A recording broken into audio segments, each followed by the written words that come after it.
আপনার বিড়াল যদি এমন আচরণ করতে শুরু করে তাহলে বুঝবেন তার শেষ সময় চলে এসেছে। স্টাডি করে জানা যায়, যখন বিড়ালের জীবনের শেষ 3 মাস বাকি থাকে তখন তার ব্যবহারে কিছুটা পরিবর্তন আসে। যদি আপনার বিড়ালেও এই চিহ্নগুলো দেখেন, হতে পারে তার সময়ও ঘনিয়ে এসেছে। নাম্বার 1, যখন আপনার বিড়ালের শেষ সময় আসে তখন সে সারাক্ষণ আপনার কাছে থাকতে চাইবে আর বেশি বেশি আদর পেতে চাইবে।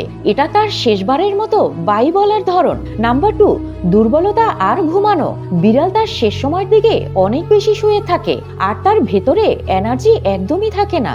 নাম্বার 3, আপনার বিড়াল আগে যেসব জিনিস খেতে পছন্দ করত হঠাৎ করে সেসব জিনিসে ইন্টারেস্ট দেখায় না, তাহলে এটার মানে হতে পারে তার শরীর ধীরে ধীরে দুর্বল হয়ে যাচ্ছে।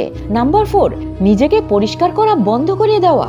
বিড়াল নিজেকে পরিষ্কার রাখতে পছন্দ করে, কিন্তু সে যদি নিজের সাফ সাফাই না করে এর মানে হচ্ছে তার শরীরে এনার্জি নেই আর পৃথিবী থেকে তার বিদায়ের সময় এসে গেছে।